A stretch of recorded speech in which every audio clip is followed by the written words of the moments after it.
Henri 20, pour me Fabien Rajon, l'avocat des parents de Maëlys, si ces faits sont avérés, cela nous en dit beaucoup sur la personnalité de Nordal Lelandais, a-t-il estimé mercredi soir sur BFM Télévision.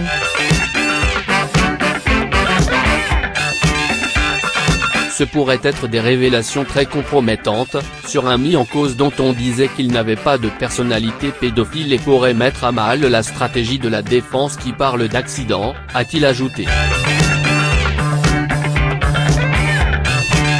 Cette perquisition en présence de Nordal Lelandais et de ses parents, en tant que témoin, a été réalisée sur instruction des juges grenoblois en charge du meurtre de Maëlys. L'ex-militaire sera prochainement confronté à cette vidéo dans laquelle certains éléments permettent d'établir avec certitude qu'il s'agit effectivement de lui et que celle-ci a été tournée à son domicile de Domessin. 13 Henri 08, la perquisition du domicile des parents de Nordal Lelandais s'est achevée autour de midi.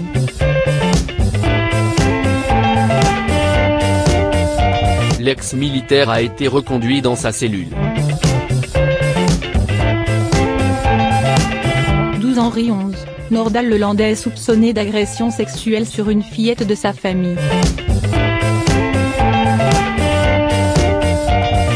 Cet élément provient de l'analyse des téléphones portables de l'ancien maître chien de 35 ans, une vidéo sur laquelle une petite fille subit des attouchements a été retrouvée, selon BFM Télévision.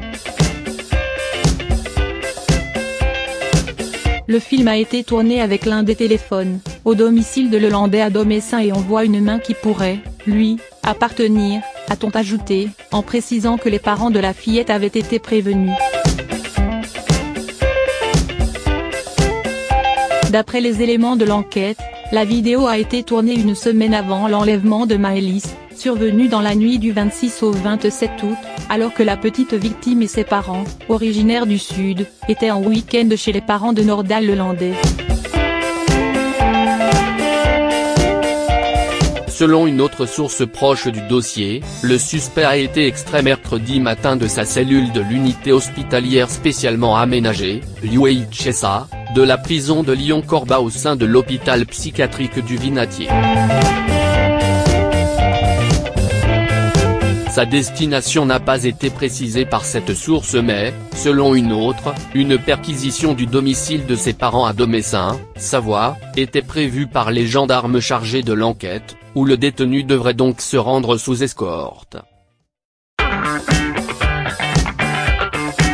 Nordal Lelandais n'a pas encore été interrogé par les juges d'instruction grenoblois sur ces nouveaux éléments.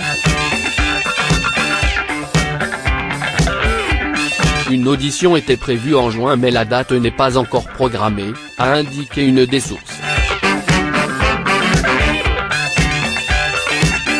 11 Henri 55, les routes autour du village de Domessin, Savoie, là où sont domiciliés les parents de Nordal Lelandais sont actuellement bloquées par la gendarmerie.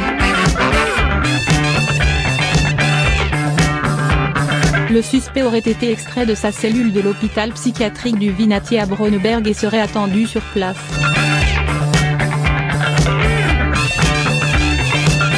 « 9 Henri 44, une vidéo sur laquelle une fillette subit une agression sexuelle a été retrouvée sur le portable de Nordal Lelandais, selon BFM TV. Selon plusieurs sources proches du dossier, il s'agirait d'une proche du meurtrier de Maëlys de Arauro et d'Arthur Noyer. Le document mettant en scène la très jeune enfant aurait été tourné une semaine avant l'enlèvement de Maëlys, dans la nuit du 26 au 27 août 2017 lors d'une fête de mariage à Pont de Beauvoisin, en Isère. D'après BFM qui cite plusieurs sources proches du dossier, elle a probablement été filmée au domicile de Nordal Lelandais, chez ses parents, à Domessin en Savoie et des éléments permettent de dire qu'il s'agit de l'ancien maître chien de l'armée sur cette vidéo. L'enfant était en week-end en famille chez les parents du trentenaire, le jour où cette vidéo a été filmée. Lelandais n'a pas encore été confronté à cette vidéo mais devrait vraisemblablement l'être lors d'une prochaine audition devant les juges d'instruction. Rappelons que le Savoyard a avoué, le 14 février dernier, avoir tué accidentellement Maëlys de Araouro. Il a également reconnu une bagarre mortelle avec Arthur Noyer, un jeune caporal de 24 ans disparu à Chambéry dans la nuit du 12 au 13 avril 2017.